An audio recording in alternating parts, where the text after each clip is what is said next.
Here we go. Let's lock it up, please. Roll sound, please. That's it. Playback and action.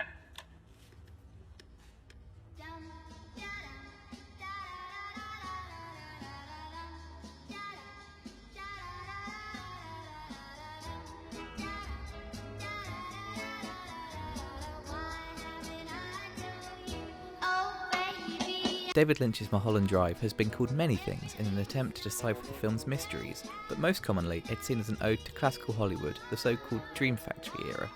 In creating a television pilot that got rejected and became one of the most critically acclaimed films of the decade, however, Lynch perverted the Dream Factory, exposing that nightmare and using its techniques against it. One of the key techniques Lynch perverts is the push-in shot. This technique is used throughout classical Hollywood as a means of conveying shifts in the emotional states of characters. Most often, this shift in emotion is a romantic one, as two characters fall in love for the first time. We can find it in Double Indemnity, in a softer and more underplayed variant in They Live by Night, in the similarly image-obsessed world of Hitchcock's Vertigo, and even in Ali, Fear Eats the Soul, a German film with a self-conscious stylistic debt to classical Hollywood. As we have seen, this technique is a very efficient cinematic shorthand for two characters falling in love, yet Lynch deliberately misuses it in this scene from Mulholland Drive. While it seems like a conventional usage, something important holds it back. These two characters are not romantic interests. These two are. At one stage of the film, these two are. These two are even suggested. But never these two. Why is this? First, there is the reading of Mulholland Drive as a criticism of Hollywood as a dream factory. Lynch does this by first constructing a film that stylistically bears a resemblance to the films of classical Hollywood, before allowing it to collapse into a world of dreamlike logic. As explained by Todd McGowan, the mise-en-scène conforms on the whole to the conventions of the typical Hollywood film. Scenes are well lit, conversations between characters flow without awkwardness, and even the plainest decor seems to sparkle. The editing also tends to follow classical Hollywood style, sustaining the spectator's sense of spatial and temporal orientation. In the second part, however, the lighting becomes much darker, almost every conversation includes long and uncomfortable pauses, and the sets become drab.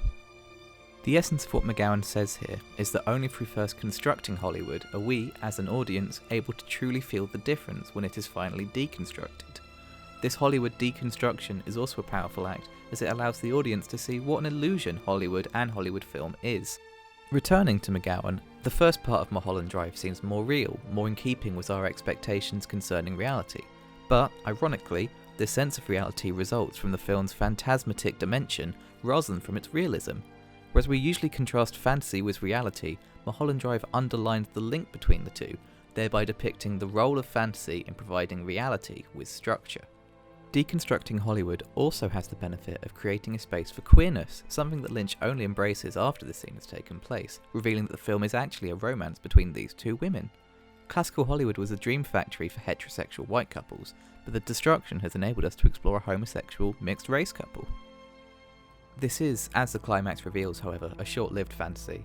Cinema remains a dream factory, but the identity of the people who dream has become looser, something Nachimson mentions when she writes, "In Mulholland Drive, Lynch continues to pursue dreams by making the logical, temporal, spatial, and psychological mechanisms of ordinary narrative defer to dream non-logic, which reflects the malleability of time, space, and identity." One last way Dream Factory Hollywood is critiqued is through the plot, most clearly in the "this is the girl" subplot. In this plotline, a woman is put forward as the girl for Adam Kesh's new film by a secretive organisation full of eccentric men. No explanation is ever given for why she is the right choice, only that This is the girl. she is a conventionally attractive white woman, so she is the choice for this group of elderly white men. Hollywood has always stuck to this irrational narrative, so its destruction is deserved, even if it will crush the minority figures who manage to make it. Andrews summarises this while relating it to one of David Lynch's major inspirations. Much like Sunset Boulevard, Mulholland Drive is in this view a profoundly sad meditation on how dreams of Hollywood success turn to dust, then to jealousy, murder, madness, escapist fantasy, and finally, suicide. There is one final reason the film holds a fractured quality though, and that is its history as a TV pilot.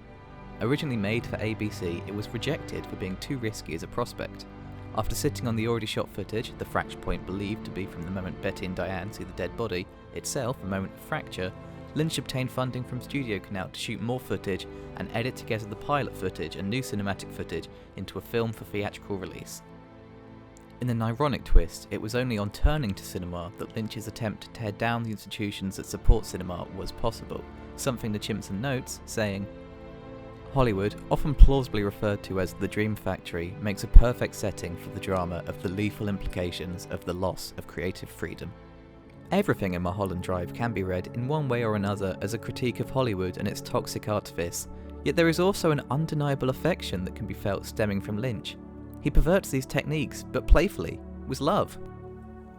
After all, if he destroys Hollywood, he destroys himself too. Destruction of cinema is a destruction of the self, but that is a sacrifice he makes with love. Hollywood can die, but he'll be the one to kill it.